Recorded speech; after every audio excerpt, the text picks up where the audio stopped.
મિત્રો, scientist પ્રેડિક્શનનો earth and life વૈજ્ઞાનિકોની ચોંકાવનારી ભવિષ્યવાણી. મિત્રો, આજની તારીખમાં દેશ અને દુનિયામાં ઘણું એવું થઈ રહ્યું છે કે જેની કલ્પના લગભગ કોઈએ ક્યારે પણ નહીં કરી હોય. અને આજનો આ વિડીયો શરૂ કરીએ એના પહેલાં થોડાક પ્રશ્ન તમારા માટે લઈને આવ્યો છું. શું તમે ક્યારે વિચાર્યું છે કે આ અચાનકથી જે નેચરમાં મોટા મોટા બદલાવ જોવા મળી રહ્યા છે એની પાછળનો કારણ શું છે?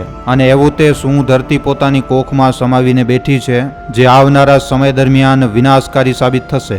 એવી કઈ પ્રેડિક્શન છે કે ઇંગ્લેન્ડની બ્રિસ્ટન યુનિવર્સિટીએ બધા લોકોને એકદમ હેરાન કરી નાખ્યું છે? ચાલો જાણીએ આ બધા પ્રશ્નોના જવાબ આજના આ વિડીયોમાં. મિત્રો, તમારાથી એક રિક્વેસ્ટ છે કે આ વિડીયો સાથે અંત સુધી બન્યા રહેજો, કારણ કે આ વિડીયો આપણને આવનારા સમયની ચેતવણી આપી રહ્યો છે.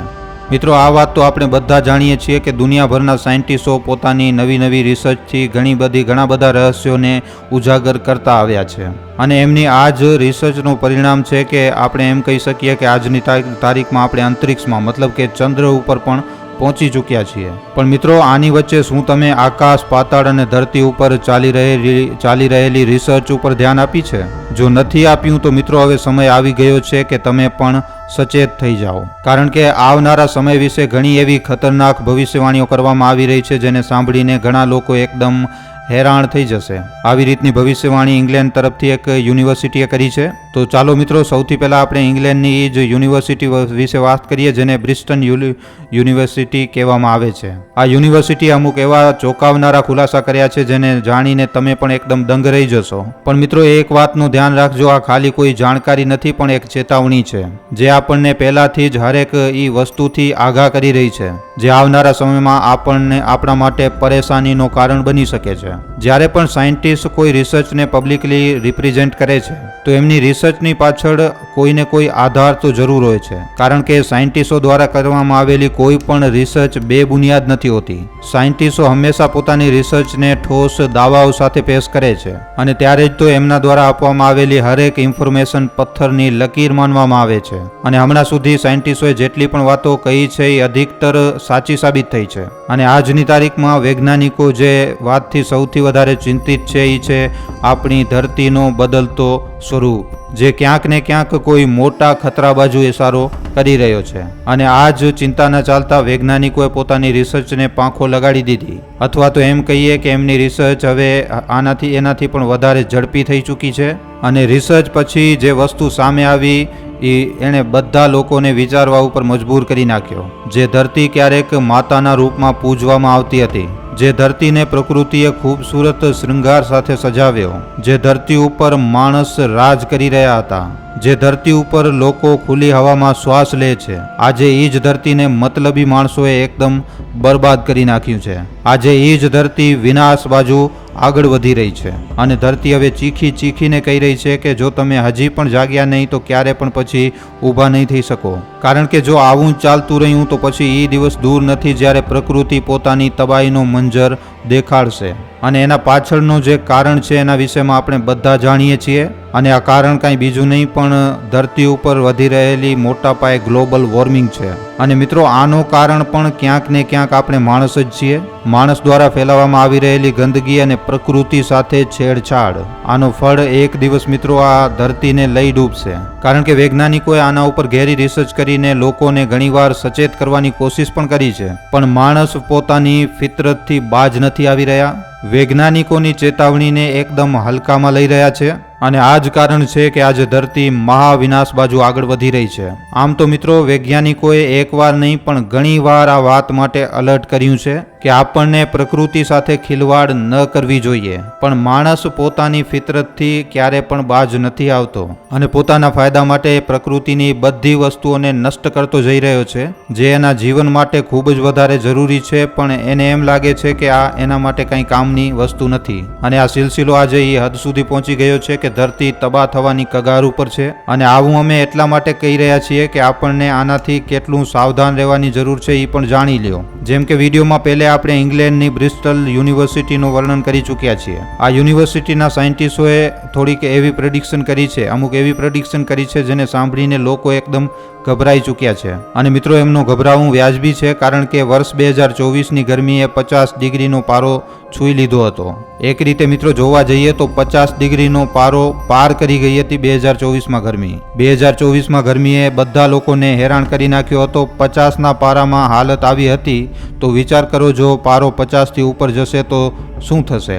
કારણ કે બ્રિસ્ટલ યુનિવર્સિટીના સાયન્ટિસ્ટોએ એ વાતની પ્રેડિક્શન કરી છે કે આવનારા સમયમાં ધરતી આગ ઉગલશે, મતલબ કે ધરતી ઉપર ટેમ્પરેચર ખૂબ જ વધારે હશે અને CO2નો પ્રમાણ વધશે. પછી ભલે ધરતી ઉપર રહેવાવાળા પ્રાણી હોય કે પછી સમુદ્રમાં રહેવાવાળા જીવ હોય, કોઈ પણ જીવિત બચી નહીં શકે. આ એવી સ્થિતિ હશે જે ધરતીને વિનાશ બાજુ ધકેલવાનું કામ કરશે અને જોતા જ જોતા ધરતી પૂરી રીતે ખતમ થઈ જશે. અને મિત્રો આ ખાલી કોઈ સાધારણ વાતો નથી, આના પાછળ સાયન્ટિસ્ટોની ઘણી મહેનત છે અને સાયન્ટિસ્ટોએ આને પોતાની રિસર્ચના આધાર ઉપર જણાવ્યું છે.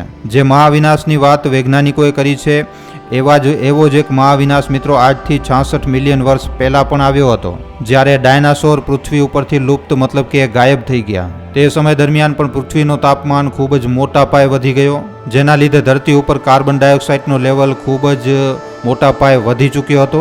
અને મિત્રો ઠીક કંઈક આવું જ આવનારા વર્ષો દરમિયાન થવાનું છે. વૈજ્ઞાનિકોના અનુસાર આવનારા સમય દરમિયાન ધરતીનું તાપમાન 70 ડિગ્રી સેલ્સિયસ સુધી પણ પહોંચી શકે છે. આવામાં મિત્રો શ્વાસ લેવું પણ ખૂબ જ વધારે મુશ્કેલ થઈ જશે ને આવું એટલા માટે થશે કારણ કે માણસે પૃથ્વી ઉપર CO2નો લેવલ એટલો મોટા પાયે વધારી નાખ્યો છે કે આજની તારીખમાં આ વિનાશને રોકવું મુશ્કેલ નહીં પણ એક નામુમકિન વસ્તુ બની ચૂકી છે. અને મિત્રો જો તમે જિયોગ્રાફી વાંચી હશે તો તમે એ વસ્તુને તો જાણતા હશો કે પૃથ્વી ઉપર વધારે પૂરતા ક્ષેત્રોમાં જ્વાળામુખી છે. જેમ જેમ ધરતીનું તાપમાન વધશે તેમ તેમ જ્વાળામુખી હાઈ ટેમ્પરેચરને સહન નહીં કરી શકે અને આવી પરિસ્થિતિમાં ચારે બાજુ જ્વાળામુખી વિસ્ફોટ થવાનો મોટો ખતરો છે. આના કારણે એક ખૂબ જ ભારી માત્રામાં કાર્બન ડાયોક્સાઇડ નીકળશે જે ધરતી ઉપર જીવન માટે કોઈ મોટા ખતરાથી ઓછી નહીં હોય. કારણ કે આ વિસ્ફોટ પછી ઓક્સિજનની ખૂબ જ મોટા પાયે અછત થઈ જશે અને થશે એવું કે માણસના જીવનથી જોડાયેલી હરેક વસ્તુ ખતમ થવાનું ચાલુ થઈ જશે અથવા તો એમ કહીએ કે જીવન પૂરી રીતે સમાપ્ત થઈ જશે. પૃથ્વી ઉપર પૂરી રીતે સન્નાટો પસરી જશે. કોઈ પણ માણસ કે કોઈ પણ જીવજંતુ જીવિત નહીં બચે કારણ કે માણસનું શરીર આટલી વધારે ગરમીને ક્યારે પણ સહન નહીં કરી શકે. લોકો ઘરથી બહાર નીકળવામાં ડરશે. કુલર, એસી બધી વસ્તુઓ ફેલ થઈ જશે અને એના પછી એક સમય એવો આવશે જ્યારે માણસની ભૂલો એના વિનાશનું કારણ બનશે. આ આખી રિસર્ચ મિત્રો બ્રિસ્ટલ યુનિવર્સિટીના વૈજ્ઞાનિકોએ કરી છે અને એમણે પોતાની રિસર્ચમાં લખ્યું હતું કે કાર્બન ડાયોક્સાઇડનું પ્રમાણ હમણાંની સ્થિતિના અનુસાર જો વધે છે તો આના લીધે સ્થિતિ જે છે એ આનાથી પણ વધારે નાજુક થઈ જશે અને આના કારણે ગરમીના લીધે જ લોકોની ધડાધડ લગાતાર મૃત્યુ થતી જશે. ત્યાં જ બીજી બાજુ મિત્રો આ જ કડીમાં વૈજ્ઞાનિકો મંગળ ગ્રહ અને ચંદ્ર ઉપર પણ જીવનની શોધ કરવામાં લાગ્યા પડ્યા છે. જ્યાં ચંદ્રની સપાટી ઉપર પાણીની તલાશ છે ત્યાં જ મંગળ ગ્રહ ઉપર જીવનની તલાશ થઈ રહી છે, જેનાથી પૃથ્વીના સિવાય પણ બીજો કોઈ ગ્રહ માણસ સમાજને બચાવી શકે. સાયન્ટિસ્ટોની આ રિસર્ચ ભવિષ્યના વિષયમાં ચેતવણી જ નથી આપતી પણ આપણા માણસોની લાપરવાહી ઉપર પણ એક મોટો પ્રશ્ન ઊભો કરે છે. કારણ કે જેમ જેમ ધરતી ઉપર કાર્બન ડાયોક્સાઇડનું પ્રમાણ વધી રહ્યું છે તમે સમજી શકો છો કે આ ધરતી ઉપર આવનારી સ્થિતિ કેવી હશે. જો આને આજે જ કંટ્રોલ ન કરવામાં આવ્યું તો આવનારા સમયમાં પૃથ્વી ઉપર જીવનનો ખાત્મો થઈ શકે છે. મિત્રો આ રિપોર્ટ હતી બ્રિસ્ટલ યુનિવર્સિટીની, જેણે ખુલ્લા શબ્દોમાં ધરતીના અંતની વાત કરી નાખી છે, વિનાશની વાત કરી નાખી છે. એવામાં મિત્રો તમે આ વાતને હવે સારી રીતે સમજી જાઓ કે જો ધરતી ઉપર કાર્બન ડાયોક્સાઇડ વધી રહ્યો છે અને જો આગળ પણ આમને આમ વધતું રહ્યું તો ધરતી ઉપર આવનારા સમય દરમિયાન ગરમી તાંડવ લીલા કરશે અને મિત્રો આ ક્યાંક ને ક્યાંક ધરતીના વિનાશનું કારણ બની શકે છે. તો મિત્રો આજના આ વિડીયોમાં આપેલી જાણકારી તમને કેવી લાગી છે, આના ઉપર તમારું શું કહેવું છે અમને નીચે કોમેન્ટ સેક્શનમાં લખીને જણાવવા ખાસ વિનંતી. મિત્રો તમારા માટે એક સારા વિષય ઉપર વિડીયો બનાવવામાં અમને ઘણો જ સમય લાગી જાય છે, માટે આ વિડીયોના બદલે અમે તમારા પાસેથી એક લાઈક અને એક શેરની આશા જરૂર રાખીએ છીએ. કારણ કે તમારી એક લાઈક અને એક શેર અમને આવા જ જાણકારીસભર વિડીયો બનાવવાની પ્રેરણા આપે છે. માટે જો આ વિડીયો તમને પસંદ આવ્યો હોય તો આ વિડીયોને લાઈક કરીને તમારા મિત્રો અને પરિજનો સાથે શેર કરવા ખાસ વિનંતી. અને જો તમે અમારા ગુજરાતી દુનિયા નામના યુટ્યુબ ચેનલ ઉપર પહેલીવાર આવ્યા છો તો હમણાં જ આ ચેનલને સબસ્ક્રાઇબ કરી લેજો. સબસ્ક્રાઇબ કર્યા બાદ બાજુમાં જે બેલ આઇકન જે ઘંટડીનું નિશાન આવે એને દબાવી નાખજો, જેનાથી અમારા દરેક વિડીયોની જાણકારી તમને નોટિફિકેશનના માધ્યમથી મળતી રહે. આખો વિડીયો જોવા બદલ આભાર.